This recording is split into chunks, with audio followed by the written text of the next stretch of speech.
Assalamualaikum warahmatullahi wabarakatuh. Saya mengucapkan selamat kepada Mimbar TV. Teruslah membangun informasi-informasi yang mencerdaskan bagi masyarakat. Teruslah memberikan informasi-informasi kebaikan-kebaikan kepada masyarakat. Dan teruslah memberikan informasi-informasi yang dapat meningkatkan kualitas SDM masyarakat, mentalitas, dan juga akhlaknya. Insya Allah mimbar ini akan menjadi sesuatu yang berbeda dengan yang lainnya dan akan disukai oleh para pemirsa.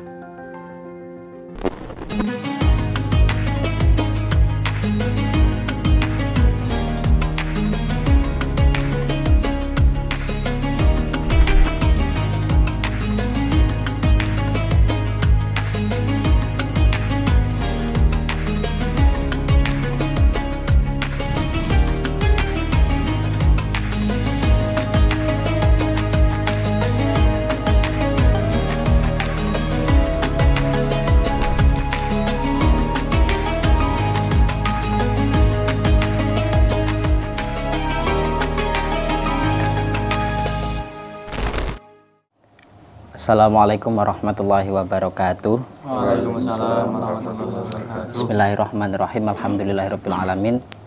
Wa bihi nasta'in wa ala umuri dunya waddin.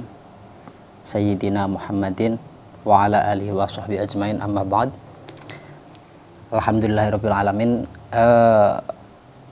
Pada kali ini kita akan membahas terkait tema secara umum, secara garis besar adalah amar ma'ruf nahi mungkar, atau bisa dikatakan secara khusus adalah dakwah.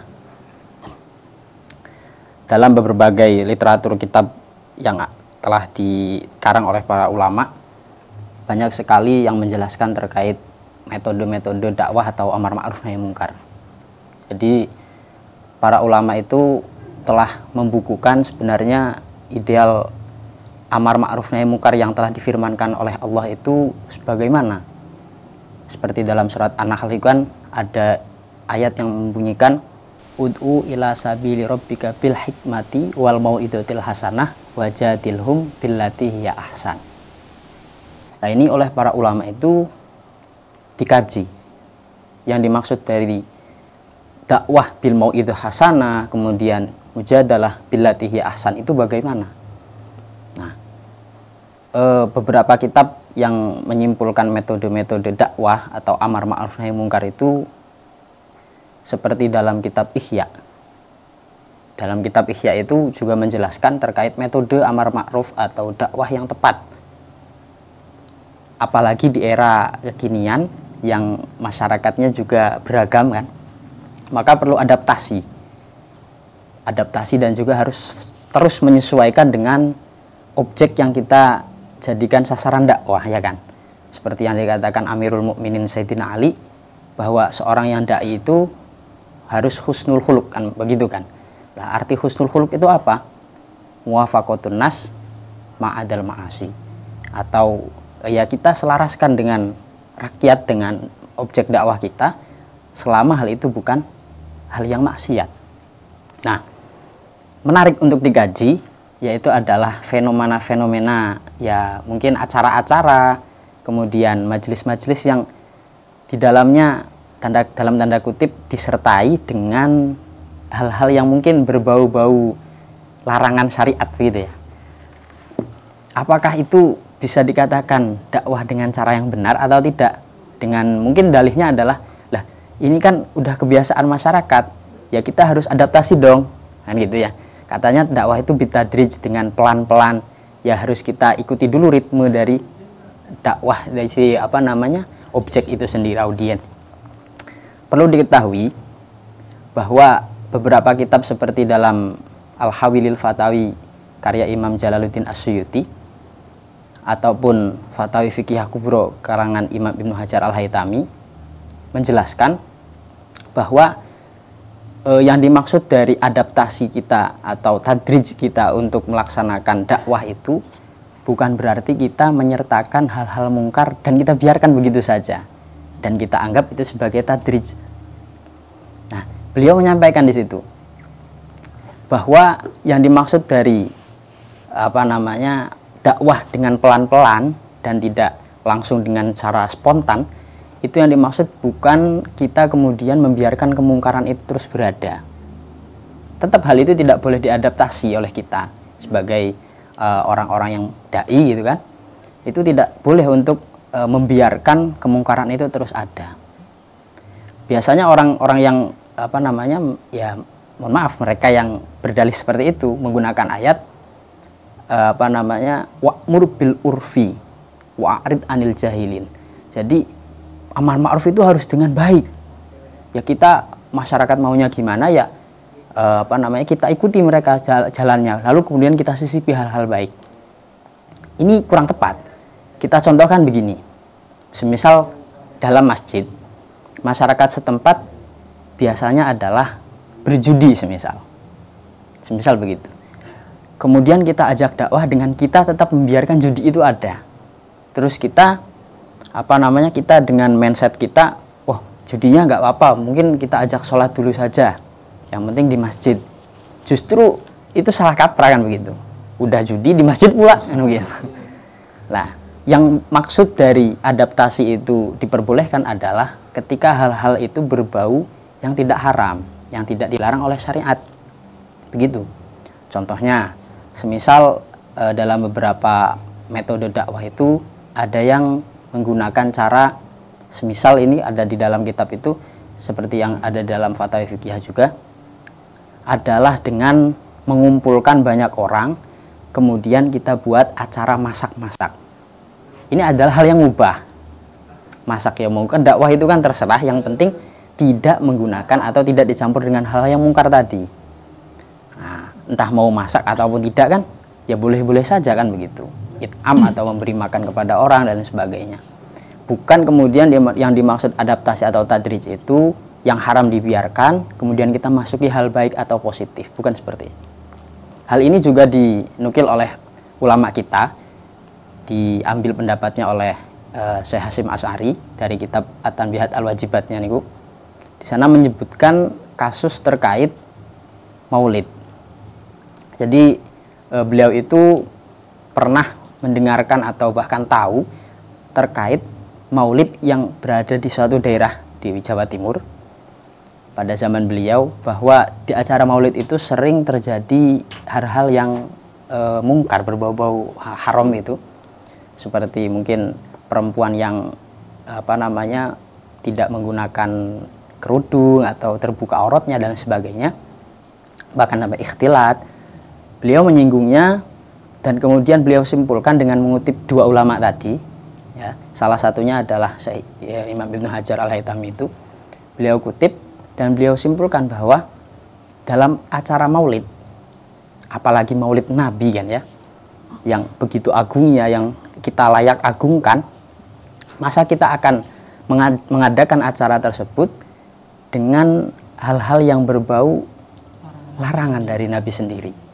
Kan tidak logis. Maksudnya masa Nabi mau bangga dengan mereka yang merayakan hari lahirnya dengan hal yang Nabi itu tidak menyukainya, bahkan melarangnya. Nah, kemudian ada beberapa oknum gitu ya, yang kadang mengutip beberapa pendapat ulama, dikiranya itu adalah hal yang diperbolehkan, yaitu yang biasa dikutip dari kitab Syarah Ratibul Haddad. Di situ ada suatu ada satu pendapat dari beliau yang menyatakan bahwa ketika ada acara yang baik seperti maulid, walimah ataupun yang lain, dan di sana terdapat hal-hal yang mungkar, oleh beliau memang disimpulkan bahwa acara tersebut tetap diperbolehkan. Bahasanya memang begitu, bahwa yang acara yang disyariatkan oleh Islam tetap disyariatkan, yang haram tetap haram. Nah, kadang oleh sebagian orang itu difahami bahwa takbir ini menyatakan, oh tidak apa-apa berarti mengadakan maulid meskipun ada hal yang mungkarnya. Padahal yang dikehendaki oleh takbir atau ibarat ini bukan begitu. ini bersumber sama dari Imam Ibnu Hajar, tapi kitabnya beda, An-Ni'mah Al-Kubro kitabnya. Itu yang dimaksud dari diperbolehkan itu bukan berarti membiarkan kemungkarannya.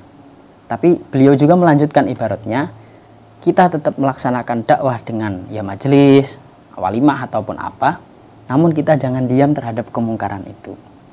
Kita harus upayakan bagaimana kemungkaran itu dihilangkan. Beliau menyatakan la natruku al-amru al-kulli bil amri al-juz'i. Konsep beliau itu adalah kita tidak bisa meninggalkan hal yang kulli, artinya adalah ibadah maulidnya atau semisal maulid kita gara-gara ada satu kejelekan yang ada di dalamnya.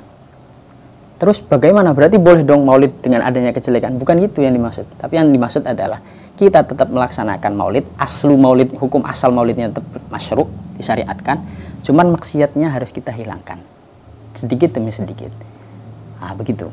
Yang dimaksud adalah begitu, bukan berarti kemudian apalagi jangan sampai ajang maulid atau ajang majelis itu digunakan untuk kesempatan berbuat maksiat. Ini kan lebih parah gitu ya.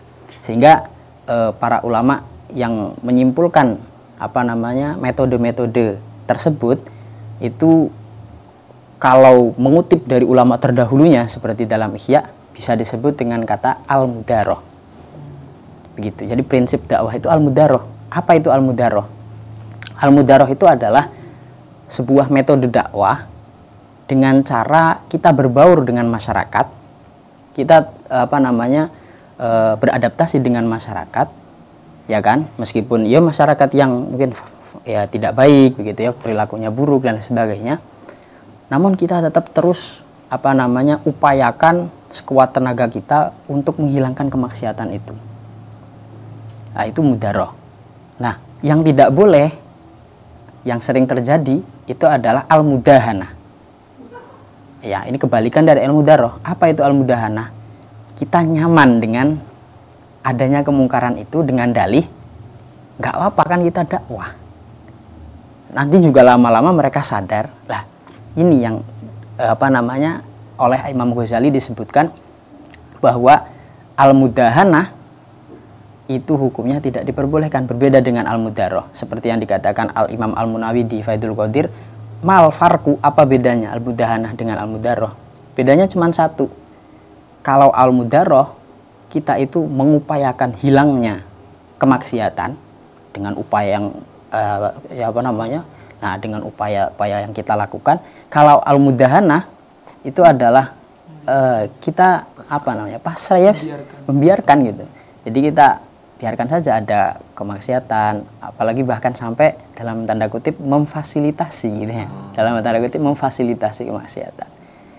Mungkin kayak istilah-istilah yang sedang marak itu, jogetku di majelisku, tidak dan sebagainya itulah. Itu kan ya itu kan mereka serasa difasilitasi kan akhirnya. Akhirnya menurut para ulama yang dapat kami simpulkan dari metode dakwah ini adalah atau amar ma'ruf nahi mungkar, memang amar ma'ruf nahi mungkar harus dengan baik, harus bitadrij dengan pelan-pelan, akan tetapi bukan berarti kita pasrah dan membiarkan kemaksiatan itu tetap berada, apalagi sampai fasilitasi. Tapi kita harus selalu mengupayakan hilangnya dengan cara-cara yang kita mampu, kan begitu.